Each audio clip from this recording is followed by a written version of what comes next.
गोपाल नारायण सिंह विश्वविद्यालय के तृतीय दीक्षांत समारोह में मंच पर विशेष रूप से उपस्थित बिहार के माननीय राज्यपाल श्री राजेंद्र हर्लेकर जी, प्रदेश के राजस्व व भूमि सुधार मंत्री डॉक्टर दिलीप कुमार जायसवाल जी, प्रदेश के शिक्षा मंत्री श्री सुनील कुमार जी, विश्वविद्यालय के कुलाधिपति श्री गोपाल नारायण सिंह जी, कुलाध्यक्ष डॉक्टर हरकेश सिंह जी, जो छपरा विश्वविद्यालय के पूर्व कुलपति भी रह चुके हैं। मुझे प्रसन्नता भी है कि उनकी नियुक्ति मेरे ही हाथों से हुई थी। डॉक्टर शकुंतला मिश्रा राष्ट्रीय पुनर्वास विश्वविद्यालय लखनऊ के कुलपति श्री डॉक्टर संजय सिंह जी, जो पूर्व में डॉक्टर आम्बेडकर सेंट्रल विश्वविद्यालय लखनऊ के वाइस चांसलर रह चुके, उनको आज मैं मंच पर देखकर इसलिए और भी प्रसन्न हूँ कि उनकी नियुक्ति भी एक सेंट्रल यूनिवर्सिटी के नाते मेरे ही हाथों से हुई थी। विश्वविद्यालय के कुलपति डॉक्टर महेंद्र कुमार सिंह जी, सचिव श्री गोविंद नारायण सिंह जी, प्रबंध निदेशक श्री त्रिविक्रम नारायण सिंह जी, यहाँ उपस्थित संकाय सदस्यों और गौरवान्वित अभिभावकगण, आज के दीक्षांत समारोह में उपाधि पा रहे प्यारे छात्र छात्राओं, देवियों और सज्जनों,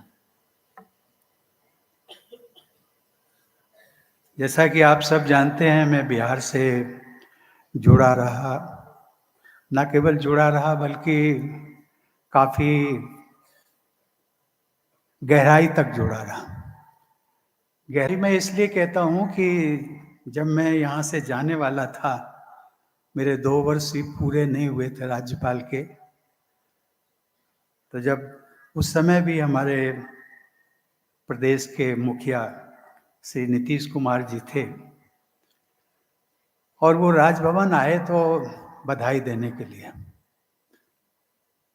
तो बधाई उन्होंने कहा कि राज्यपाल रहते हुए तो इसके पहले भी जो है डॉक्टर जाकिर हुसैन भी यहाँ से गए थे, वो राष्ट्रपति बने थे, लेकिन आप में उनमें अंतर है।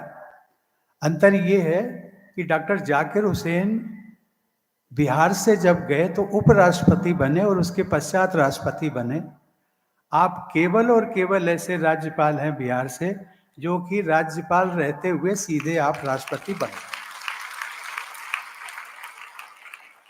एक बात उन्होंने और कही कि हम सब यद्यपि आपको अपेक्षा कर रहे थे कि 5 साल तक आप यहाँ रहेंगे, लेकिन आप जा रहे हैं तो एक मुझे अधिकार दे दीजिए कि जब भी आप बिहार आएं तो मैं आपको दूसरे राष्ट्रपति होंगे जिसको मैं बिहारी राष्ट्रपति कहूँगा।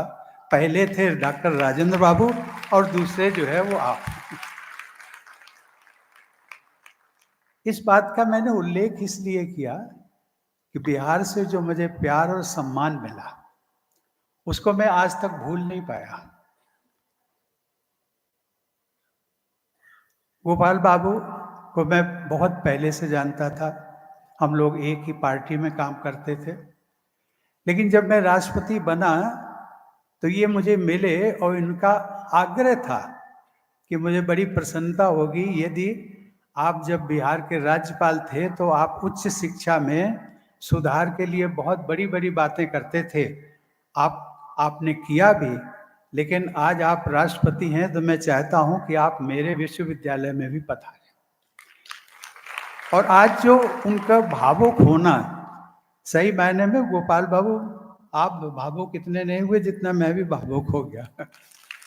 भावुक इसलिए क्योंकि उनके मन में एक तड़पन थी और उन्होंने मुझे, तो मैंने उनके विनम्रता से कहा, गोपाल बाबू यह राष्ट्रपति पद का देखने में सब लगता है बहुत बड़ा और ये वो, जिम्मेदारियां बहुत हैं और उस समय जब मैं था तो लगभग by virtue of being the president of India I happen to be the visitor, उसको विजिटर कहते हैं, visitor of about 155 central universities including IITs, IIM, triple IIM and other national institute and other institutes of national importance.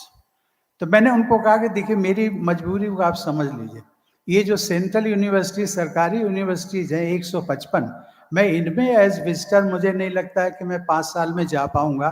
और आप अगर अपेक्षा करें कि मैं किसी प्राइवेट विश्वविद्यालय में आके, लेकिन ये मैं जरूर कहता हूं कि जब भी मुझे मौका मिलेगा यहाँ रहते हुए या फिर यहाँ से बाहर जाते हुए, जब भी मौका मिलेगा आप बुलाएंगे तो मैं जरूर आऊंगा।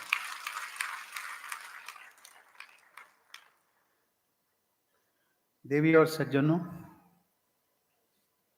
जब मैं यहाँ राज्यपाल था तो राजेंद्र बाबू, जो हमारे देश के पहले राष्ट्रपति बनने का सौभाग्य मिला, उनका जन्म स्थान जीरादेई जिला सिवान में स्थित है। मुझे 2 बार वहाँ जा कर के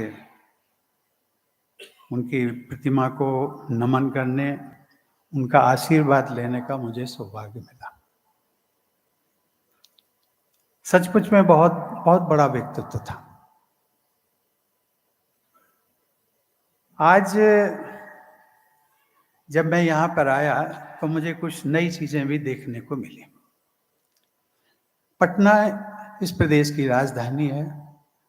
पटना में राज्यपाल के बतौर मैं पौने 2 साल तक रहा, लेकिन एक ग्रामीण परिवेश में एक विश्वविद्यालय के अंतर्गत इतना बड़ा, जिसकी हमारे मंत्री जी भी बात कर रहे थे, इंफ्रास्ट्रक्चर, शिक्षा मंत्री जी इंफ्रास्ट्रक्चर की बात कर रहे थे, उस इंफ्रास्ट्रक्चर के नाते इतना बड़ा मैंने जो ऑडिटोरियम है वो मैंने बिहार में नहीं देखा था।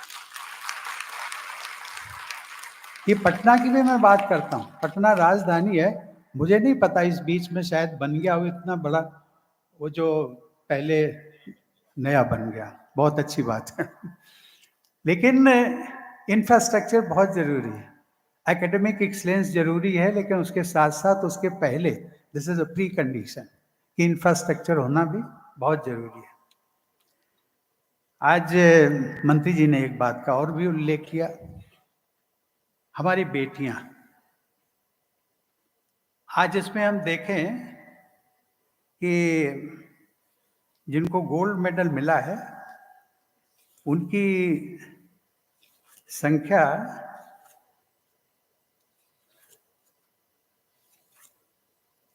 मैं आता हूं संख्या पर लेकिन आज जो 22 गोल्ड मेडल प्राप्त करने वालों में से 19 गोल्ड मेडल प्राप्त करने वाली हमारी बेटियां हैं।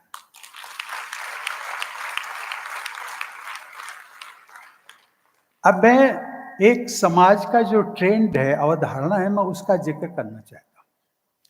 अभी जब हमने बेटियों की उपलब्धियों के बारे में बात की, तालियां तो बजी, मंत्री जी ने भी बात की थी, उस समय मैं बड़े माइन्यूटली देख रहा था, तालियां तो बजती थी, लेकिन जो हमारे मेल मेंबर्स हैं, वो हमारे विद्यार्थी हों अथवा अभिभावक गण हैं, उनके हाथों से तालियां नहीं बजी।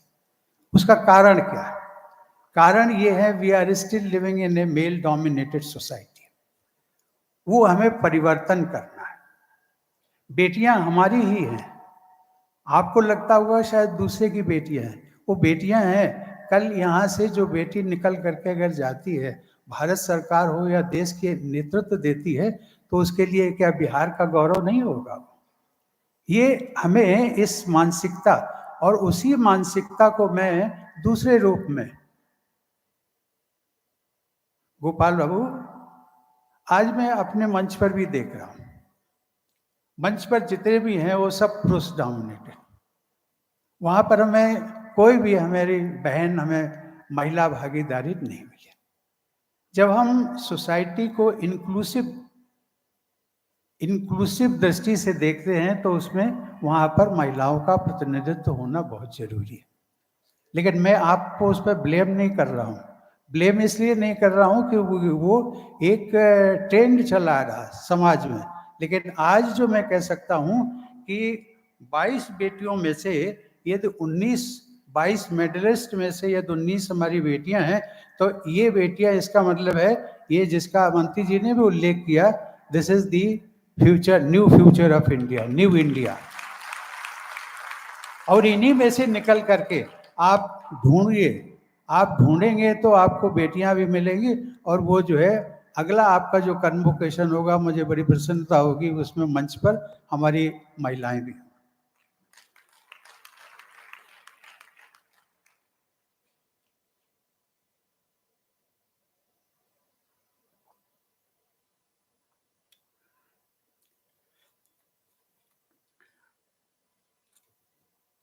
इस बिहार राज्य बहुत विशेषताएं हैं, और वो विशेषताओं का उल्लेख मैं जब भी राष्ट्रपति था तब भी मैं करता था। बिहार में कम करता था, लेकिन बाहर जाकर के ज्यादा करता था। देवी और सज्जनों, भगवान बुद्ध, भगवान महावीर, चाणक्य और विश्वामित्र जैसे महाज्ञानियों की धरती बिहार में गोपाल नारायण सिंह विश्वविद्यालय के इस सुंदर परिसर में आज आप सभी के बीच उपस्थित होकर मुझे बहुत प्रसन्नता हो रही है। सर्वप्रथम मैं आज विश्वविद्यालय के तृतीय दीक्षांत समारोह में उपाधि पा रहे सभी छात्र छात्राओं और पदक विजेताओं को बहुत बहुत बधाई देता हूं। आज आप सभी के लिए एक बहुत बड़ा दिन है, और साथ ही साथ आपके माता पिता, गुरुजनों और शुभ चिंतकों के लिए भी ये एक यादगार क्षण है। आज आपकी ये उपलब्धि इन सबके सतत समर्थन के कारण ही संभव हुई है। Congratulations to all of you on this wonderful achievement. आज भारत के विश्वविद्यालयों में जहां भी जाता हूं, ये देखकर अपार प्रसन्नता होती है कि हमारी बेटियां भी हमारे बेटों के साथ कंधे से कंधे मिला के चल रहे हैं। कहीं कहीं तो हमारी बेटियां आगे भी निकल रही हैं। मुझे ये देखकर हर्ष हो रहा है कि यहाँ के विद्यार्थियों में भी लगभग आधी संख्या बेटियों से ज्यादा है, और जिसका प्रतिशत हमने निकाला तो ये करीब 86% है। 86% आर अवर डॉटर्स। आज के देवी और सज्जनों, अनादिकाल से ही देश विदेश में लोग अपनी ज्ञान की तृष्णा मिटाने के लिए बिहार की धरती की तरफ खिंचे चले आते हैं। बिहार हमेशा से ऋषियों, मुनियों और चिंतकों की कर्म स्थली रहा है।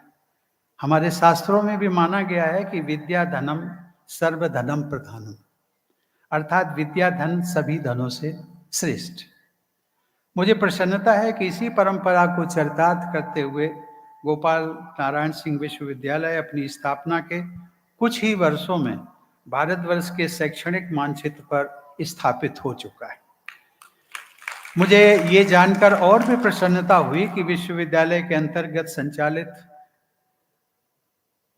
नारायण मेडिकल कॉलेज एवं अस्पताल बिहार के निजी क्षेत्र में सर्वाधिक 250 चिकित्सा स्नातकों के नामांकन करने वाला संस्थान बन गया। मुझे बताया गया है कि विश्वविद्यालय में सभी प्रोफेशनल कोर्सेज को इंडस्ट्री ओरिएंटेड बनाने का प्रयास किया जा रहा है।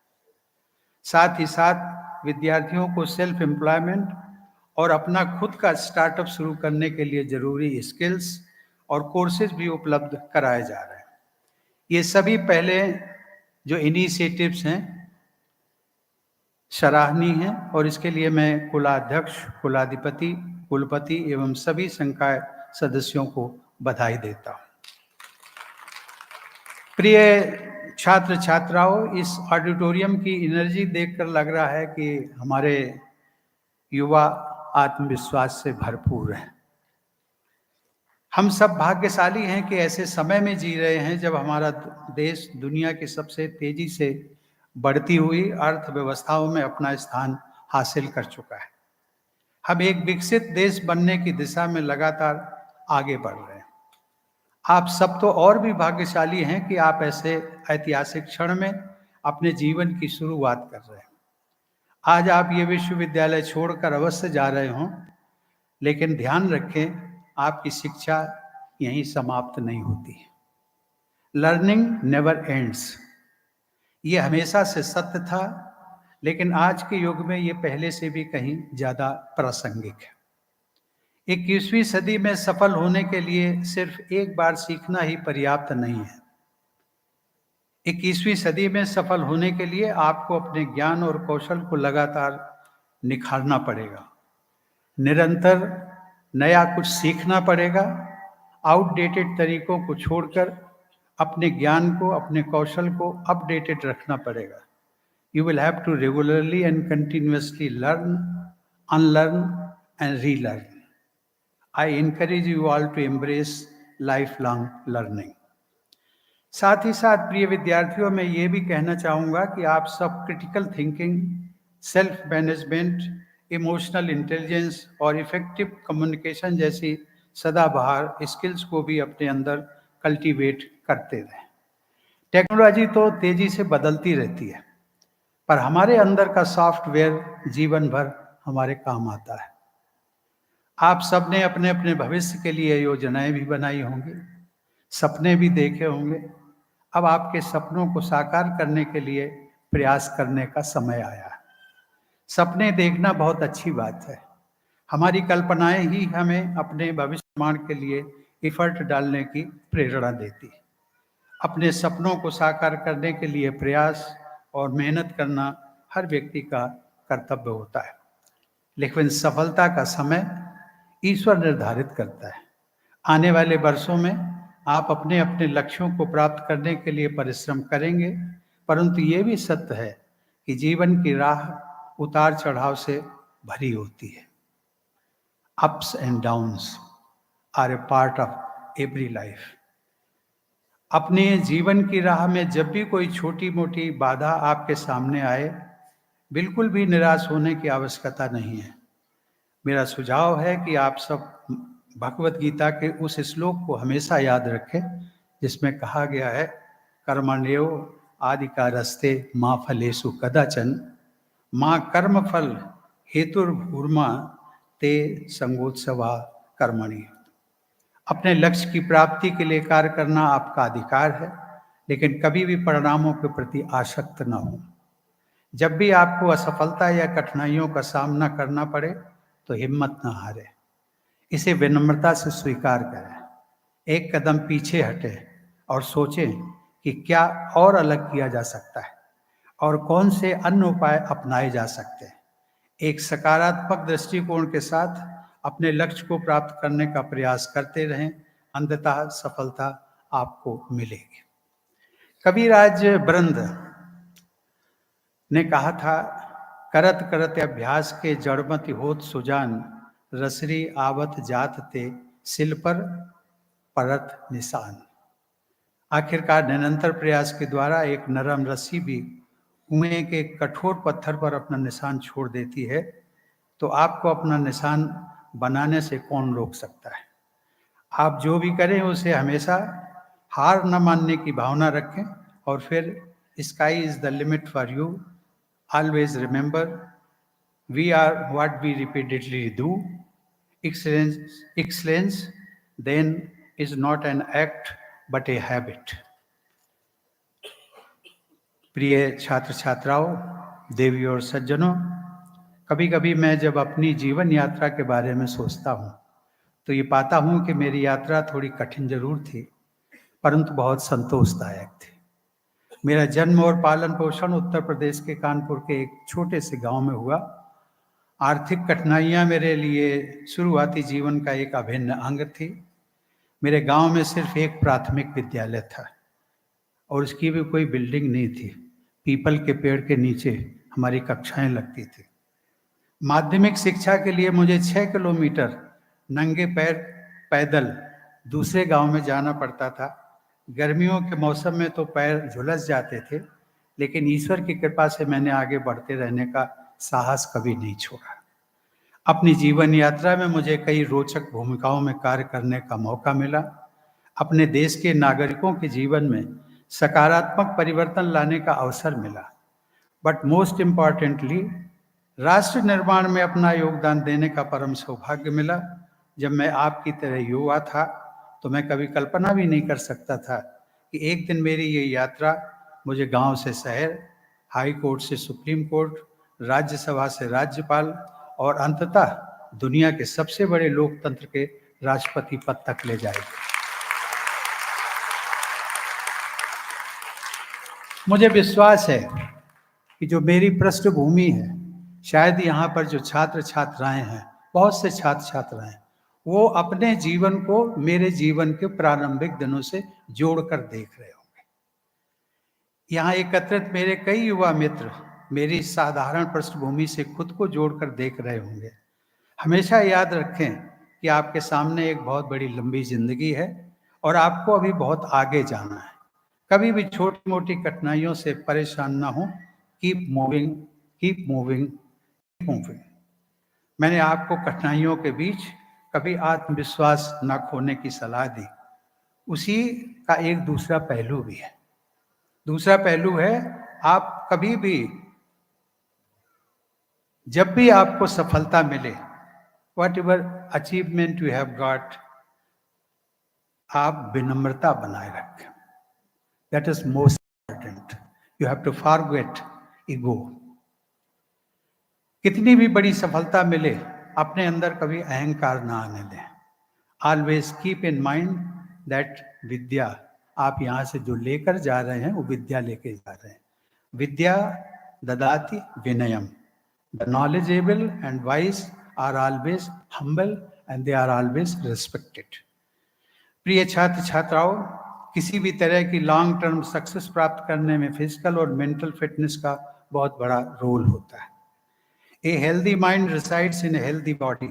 हमारा भारत तो योग और प्राणायाम के विज्ञान की जन्मस्थली है। आप सभी लोग स्टूडेंट्स हैं। अभी हाल में एक लैंसेट की रिपोर्ट आई थी। He is a European researcher on physical and mental health, और उसमें उन्होंने दिखाया कि पूरे दुनिया में भारत एक ऐसा देश है जिसमें कि फिजिकल और मेंटल जो आपकी इम्यूनिटी है वो धीरे धीरे कम होती जा रही है। इसका मैंने जानबूझ के उल्लेख किया है, जानबूझ करके इसलिए क्योंकि जब मैं ये कहता हूँ कि योगा या फिजिकल एक्सरसाइज कभी भी, दे आर दी, भारत जो है इट इज दी मदरलैंड, लेकिन इसके बावजूद फिर भी हम भूलते चले जा रहे हैं। एक मैं आप सबके साथ घटना साझा करना चाहूँगा। ये वर्ष है 2018 में। मैं एक विदेश यात्रा पर सूरीनाम गया।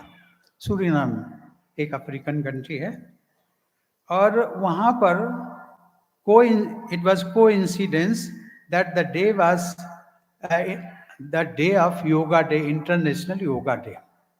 वहाँ के प्रेसिडेंट और इंडियन प्रेसिडेंट, हम दोनों ने मिलकर के वो योगा डे सेलिब्रेट किया। अच्छी बात है।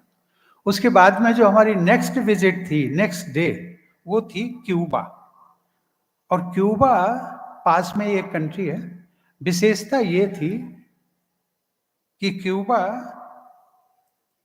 एक स्टांच कम्युनिस्ट कंट्री है। आप देखेंगे दुनिया के 2-3 कंट्रीज हैं, चाइना हो गया, रसिया हो गया, एक क्यूबा, एक और है शायद नॉर्थ कोरिया। ये 4 कंट्री हैं, they are regarded as staunch communist countries. मुझे कल्पना हुई कि भाई ये एक स्टांच जो कम्युनिस्ट कंट्री है क्यूबा, वहाँ योग से क्या लेना देना है। तो जब मैं क्यूबा गया ऑफिशियल विजिट पर, वहाँ पर सुबह जो होता है एक बायलैटरल टॉक्स होती है दोनों राष्ट्रपतियों की, वो हुई। उसके बाद उन्होंने लंच होस्ट किया। लंच में जब हम बैठे हुए थे, उस समय इंडिया से हमारे साथ में विदेश मंत्री सुषमा जी भी थी। हमने कहा कि भाई एक दिन पहले हमने 21 जून को सेलिब्रेट किया इंटरनेशनल योगा डे, इनसे हम जरा पूछ लेते हैं। हमारे जो काउंटर पार्ट थे उनसे हमने पूछा, excellency yesterday the entire world celebrated international yoga day, how did your country do? मुझे उम्मीद थी कि शायद उनका निगेटिव में आएगा। उनका एक्सलेंसी वी इक्वली सेलिब्रेटेड। तो मेरे मन में पूछा कि भाई पूछो तो क्या, कैसे सेलिब्रेट कैसे किया आपने योगा डे। तो वो खड़े हो गए वहाँ के राष्ट्रपति, और खड़े होकर के उन्होंने साहब इस तरीके से एक्सरसाइज जैसे हम लोग करते हैं, योगा का एक पार्ट ये भी है ना, सीधे करते पर हाथ नीचे करके लाइक दिस, इस तरीके। और एक दो उन्होंने आसन करके दिखाए। मैं खड़ा होकर के I saluted him and requested him, you please take down your seat. अब ये इसको मैं जानबूझ करके मैं ये बता रहा हूं, क्यों ऐसा है। आखिर योगा के महत्व को पूरी दुनिया समझ चुकी है। अभी हमारे बच्चों का, वो चाहे बेटियां हों या बेटे हों, इनकी जो इम्यूनिटी है, इनकी जो ताकत है, अभी देखिएगा ये अभी दौड़ती हुई, मैं ये कहने था कि दौड़ती हुई ट्रेन को कभी पकड़ना, लेकिन कभी अगर दौड़ लगानी पड़े तो आप पीछे रह जाओगे। ये जो इम्यूनिटी है, इम्यूनिटी पार्ट को हम धीरे धीरे भूलते जा रहे हैं। मैं आज आप सभी बच्चों, मैं आपसे एक प्रतिबद्धता चाहता हूं। आप योग हो या अन्य किसी फिजिकल एक्टिविटी, कोई भी फिजिकल एक्टिविटी हो, you have to keep yourself physically and mentally fit. Physical activity को अपनी दिनचर्या में अवश्य शामिल करें और अपनी फिजिकल और मेंटल हेल्थ और फिटनेस को हमेशा प्रायोरिटी दें। स्वस्थ शरीर और स्वस्थ मन आपको जीवन में आने वाली किसी भी चुनौती से निपटने के लिए आत्मविश्वास और ऊर्जा प्रदान करेंगे।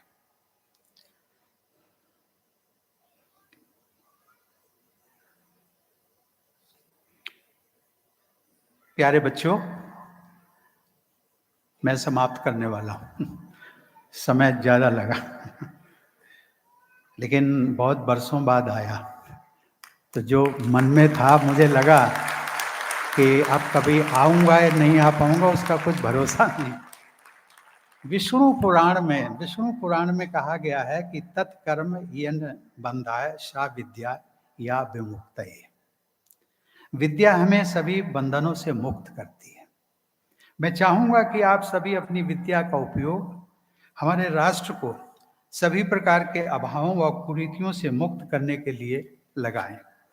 मैं आप सबसे आग्रह भी करता हूं, आप सभी अपने अपने तरीके से समाज के लिए, खासकर उन लोगों के लिए जो गरीब हैं, उपेक्षित हैं, पिछड़े हैं, अभी भी अनेक सुविधाओं से वंचित हैं, उनकी मदद, उनके उत्थान के लिए कुछ ना कुछ जरूर करें।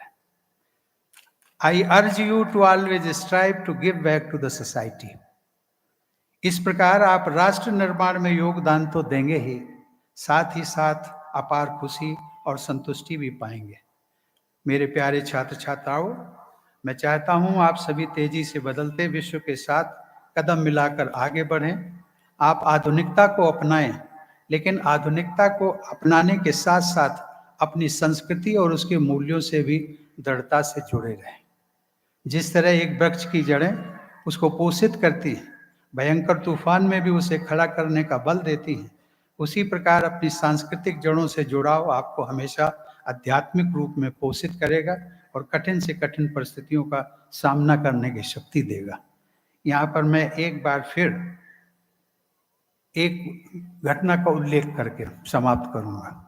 जब मैं राज्यपाल था तो एक बार मेरे कार्यकाल के दौरान बिहार से लगभग 5 अधिकारी, जो कि they were posted as high commissioner and ambassador, मतलब सीनियर इंडियन फॉरेन सर्विस के ऑफिसर्स थे, और कोई पटना के निवासी था, कोई अररिया का था, कोई गया का था, इस तरीके से आए।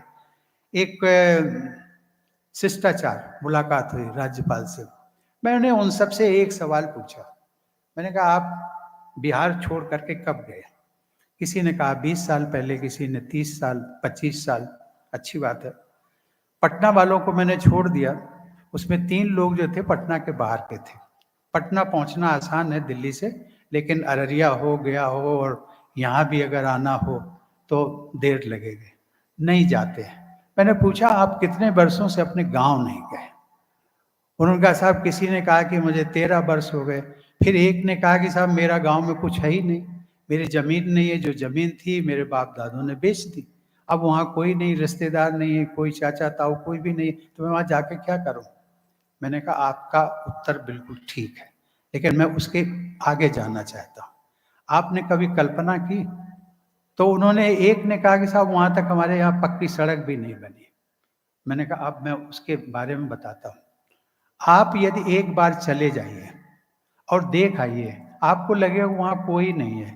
आप जाइए, आपको यहाँ से गाड़ी मिलेगी बिहार सरकार से, आप इतने बड़े अधिकारी हैं, आप जाएँगे, जिलाधिकारी भी आपको मिलेगा, सब मिलेंगे।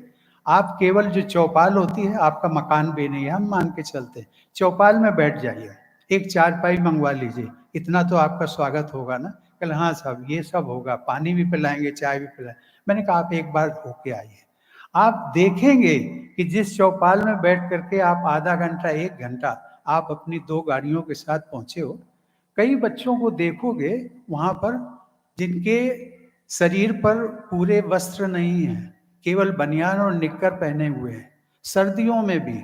लेकिन वो कोई पेड़ की डाल पर बैठा हुआ है, कोई दूसरी टीले पे बैठा हुआ, कोई दूसरी जगह बैठा हुआ, वो सब देख रहे हैं आपको। आप क्या सोचते हो वो ऐसे ही देख रहे हैं? आपकी गाड़ी को देखने आए? नहीं। वो जो बच्चे पढ़ रहे हैं ना, उनके आप पे जाने के बाद में उन्हीं बच्चों में से उनके मन में एक संकल्प बनेगा कि ये आदमी यदि इतना बड़ा अधिकारी बन सकता हमारे गाँव का, तो मैं भी तो इसी गाँव का रहने वाला हूँ। और जब आप वहाँ से लौट करके आइएगा तो आप मुख्य सचिव से मिल लीजिएगा, चीफ सेक्रेटरी जिसको कहते हैं। मैंने कहा उनसे मिल लीजिएगा और उनको आप लिखित 3-4 चीज़ें बता दीजिएगा कि मेरे गाँव तक पक्की सड़क नहीं है, तुरंत बनेगी। मेरे गाँव में प्राथमिक हेल्थ का सेंटर नहीं है, वो भी खुल जाएगा। आपके यहाँ विद्यालय नहीं है अगर प्राइमरी तो वो भी खुल जाएगा। आप जो कहेंगे, जो बिना मंत्री जी के अनुमति के हो सकता है, वो आपका चीफ सेक्रेटरी कर देगा। एक बार आप जा करके तो देखिए। इसलिए मैं कहता हूँ कि जो रूट्स हैं, please never forget your roots. कभी भी मत भूलिएगा रूट्स। जिनको हम सोचते हैं कि नहीं हमारे बाप दादे या रिश्तेदार वो उनके पास कपड़े नहीं है, कभी कभी वो पहले कहानियाँ थी, अब वो कहानियाँ खत्म हो गई। जब वो जाते थे तो डीएम साहब अगर बैठे हैं तो किसी ने कहा कि साहब उस गांव से ये आए हुए हैं वो उनके चाचा, लेकिन वो कहते नहीं नहीं वहाँ जो लोग बैठे, अरे नहीं नहीं वो कोई हमारे यहाँ घर में काम करते थे ना, वो है। अपने चाचा को ये बताते हैं, उनको कहते हैं उनको बिठा लो, हम अभी आते हैं, बुलाते हैं।